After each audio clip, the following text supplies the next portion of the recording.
Cam Newton after yesterday's loss? I still am jeopardizing this team's success because of my lackluster performances of protecting the football. So, Coach trusts me with the ball in my hands, and I wouldn't want it any other way, and I just got to do a better job with protecting it.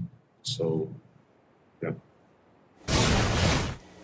All right, Mike Vick back with us now. Mike, why do you think the Cam Newton, Bill Belichick experiment has been so unsuccessful so far this season? I don't know if anyone thought it would be perfect, but I don't think anyone thought it would be sort of this disastrous at this point. I just think this answer has so many moving parts. Once again, in Cam's press conference, there's another post-game press conference where you have a guy owning up to his mistakes and keeping it real. Like, not to continue to say the same things or beat a dead horse, but I'm gonna just say it because I hate saying it all the time because it's the obvious in football. You can't turn the ball over. I think that last play where Cam turned the ball over was the moment that he really needed for his confidence. But over the last 3 or 4 games, it was just too many turnovers. It was too many takeaways. They're not getting takeaways on defense, and then they're giving it away. And you just can't overcome that. Early in the year, that wasn't the case. And now, it just looks completely different. The team looks, sort of, discombobulated at times. And the offense just don't look the same. And, the defensive coordinators on the other side, they watch film too. They watch it all week. They watch the game plan for you and to stop you ultimately. And if you make their job easier by giving it away, then it's just going to make it harder on your end. So it's so many moving parts to this, man. Cam don't have any weapons. I could go on and on. I think, at some point, you might have to sit Cam down and then, let him think about it and see if you can get a spark elsewhere. Wow. Yeah, Mike, I feel for Cam. I was watching that game and, literally saw that play live just like a lot of us. And I was like, man, that was a big moment for him. That could be a moment that really broke him and his team. But then this morning, I wanted to go back and just watch the film. I was like, let me see what's going on. Is Josh McDaniels a part of it? How did the O-line play? What did they do defensively? And I really saw the same thing on both sides, on the Buffalo side and the New England Patriots side. I saw 2 teams that was trying to protect their struggling quarterbacks. This was a game where nothing special was happening. This was, let's focus on the run and get through this game and try to win it at the end. That's why this moment was so big, because the game plan worked perfectly. They got down there with little time on the clock, and they could have taken the game, and Cam fumbled the ball. Like, that was perfect. But there was nothing special happening because they weren't throwing the ball around. Hell, there's nobody to throw the ball to, and that's just another part of the conversation. It's like, yeah, Cam is playing bad. And when I look at it, I want to chop it up to COVID, because before COVID hit, we were all saying, man, Cam, are they going to pay Cam before the season ends? Can he potentially sneak into the MVP conversation? And then COVID hit and just totally imploded this team.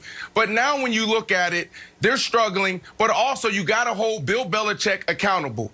Like, who do they have? They don't have any tight ends. They don't have any pass catchers. So you can't put it all on Cam and expect him to carry this team all the way through the playoffs. Bill Belichick, Nick, has to stand up and tell us what his plan is, because I don't know if he's trying to win or if he's just trying to get through the season and get a high pick. Well, 2-5 is a group failure, right? So you mentioned Belichick with the roster building. I'll throw another thing on Belichick's plate.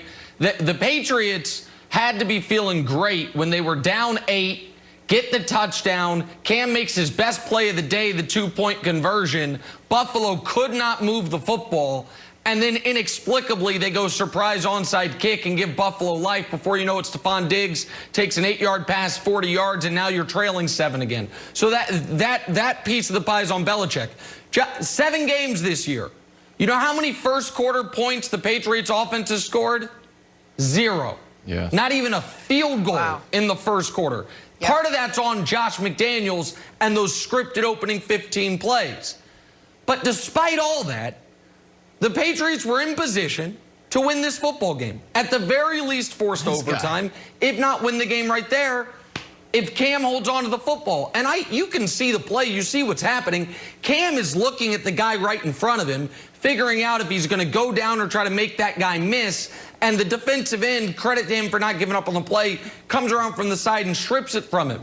But Cam is too big and too strong and, more importantly, too experienced to not know the only thing in that spot you can't do is turn the ball over. You're not down 4. You're down 3. A touchdown would be great, but you don't have to have one. And so Wilds, I picked the Patriots to make the playoffs. I don't believe in the Bills.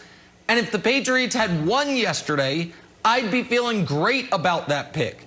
But with the loss, and by the way, with Miami also winning, that mountain just became incredibly steep with almost no margin of error the rest of the way, Wilds.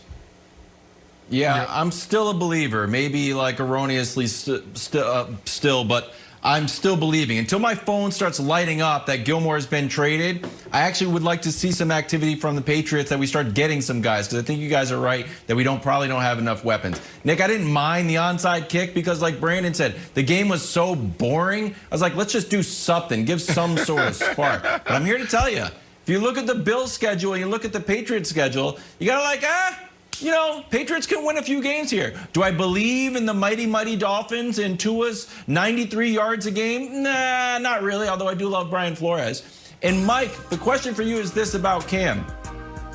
Do you think on that last possession, where I thought he was going to honestly go over to the sidelines and start crying, and he could have joined me on my couch, do you think that Cam is pressing too much?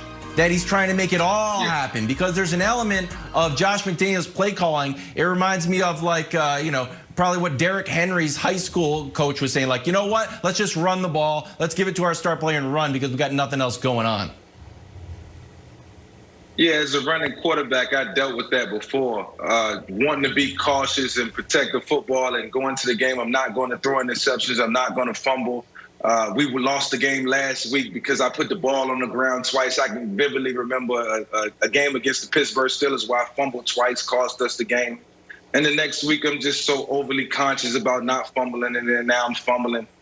You know, it happens, man. As a quarterback, dual threat quarterback, you know, because you put yourself in a lot of vulnerable situations, you got to, you know, take care of that responsibility when you're in traffic. And if you don't, then you have plays like this. But, you know, subconsciously you think about it, and then it becomes the reality when it does happen. And you're like, man, I focused on that all week. And you just have to go out and play. You can't go out there and worry about turning the ball over. You got to go out and just let it all go. And Belichick was asked afterwards about who the starting quarterback would be moving forward, and he said Cam's our guy, so we'll see. Time for drawing a blank. Tua Tagovailoa picked up his first win in his first start yesterday, thanks in, how shall I put it, gigantic part to the Dolphins' defense. Tua finished with just 12 completions for 93 yards and 1 touchdown, but he got the win. The first